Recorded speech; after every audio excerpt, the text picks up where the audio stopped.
Well, indeed, good news there for the matatu industry. Continued innovation to try and make it much more efficient, and of course, pass those benefits to consumers. Now, staying with transport, earlier on we had said that we have in studio Nate Anderson, who is the East Africa General Manager for Uber. And of course, that company continuing to innovate so as to bring convenience and of course efficiency to transport in this country and right across the world. Welcome, Nate. Thank you so much for having me. Yeah, so first for me, the fact that Uber has recently slashed prices downwards by 35%. Yeah. Why? I mean, I think you said it right in the opening. It's about innovation and efficiency. And with Uber, we're always looking for more ways to add value to riders and drivers. And what this price reduction signals is that we've been able to increase efficiency and have plans now for drivers to get more trips and spend every part of that hour actually on trip with a fare paying passenger, ultimately leading to increased earnings. When it comes to riders, the benefits become a little bit more obvious. You can move around Nairobi for less. And actually, for a lot of people, it will become cheaper than owning a car. It's been a while since you launched in Kenya and of course right across East Africa, and continuing to open up in different new towns and cities. What's the experience been like? We were so excited when we first launched in Nairobi in January of 2015. Something the team always jokes about is we think we waited too long. Nairobi is really shown as a technology hub of Africa, and the growth here has been really exciting for us and has served as a basis for further Kenya expansion, where we launched Mombasa and then Thika, but then the rest of East Africa, and we've recently launched Kampala and also Dar es Salaam. There have been intimations that the industry is tending to attract lots of competition, especially the fact that there are now local entrants. Do you think this will pose a sort of a significant challenge from what you've already had a head start on? So you're right, there's a lot of competitors in the market. I think there's now 7 or 8 rideshare technology companies in Nairobi. From Uber's standpoint of view, we love competition. Competition means that companies that have to continue to innovate to find more ways to provide value again to riders and drivers. And so we're excited to be in the field and definitely welcome competition, as it means better deals for riders and drivers. We've seen the company recently go out and in different ways excite the market. There was an offering of chocolate, I saw, and other things. This is new to Kenyans, especially the fact that for most of us, transport would either be a personal vehicle, moving from one place to another, or taking matatu. These are the new things that come in sort of integrated. There's even Wi-Fi in some instances, sort of give backs to the customer. How does this help improve the overall experience?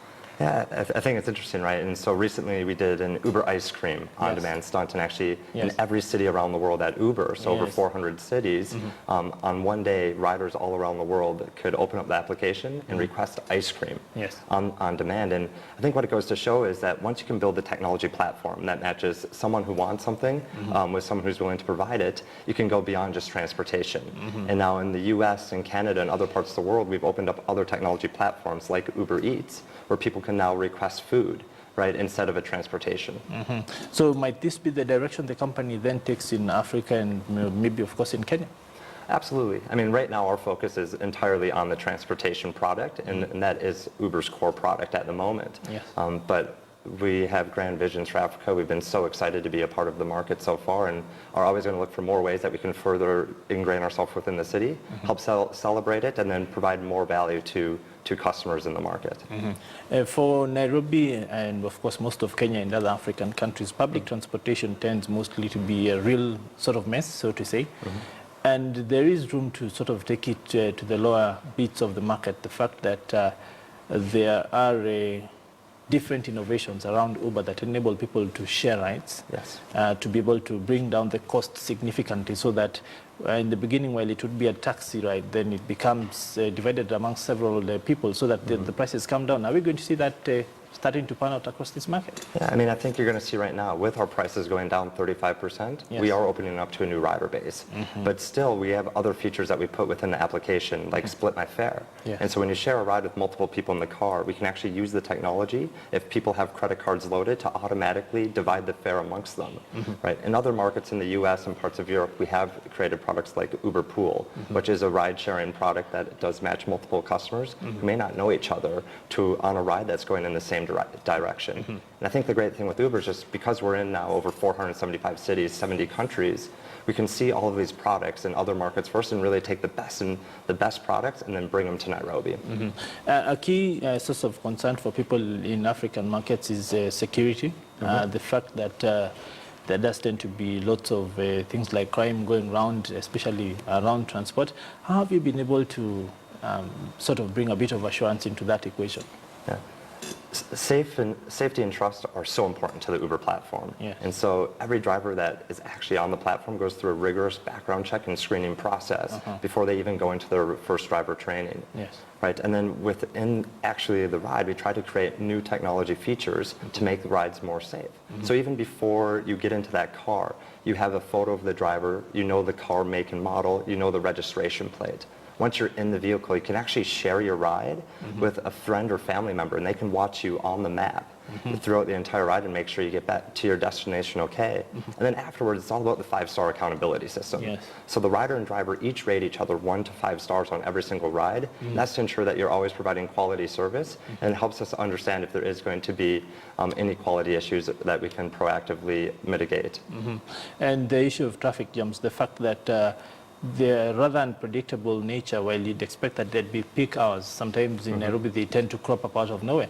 How do you ensure that the system is able to stay on top of things so that you don't really make either the ride too expensive for the person who's taking it, and the cab driver also doesn't basically burn his fingers? No. Absolutely, and you bring up a great point. There's so many elements that go into a ride other than just the amount of kilometers that someone travels, right? And so with Uber and the new prices, we're 35 shillings a kilometer, but we also add a per minute charge on there. Because if a ride is only 5 kilometers and takes 20 minutes, it should cost less than a ride that's 5 kilometers and takes 2 hours, right? And so that per minute charge is really there to help compensate the driver for their time because they're not getting other requests during that hour.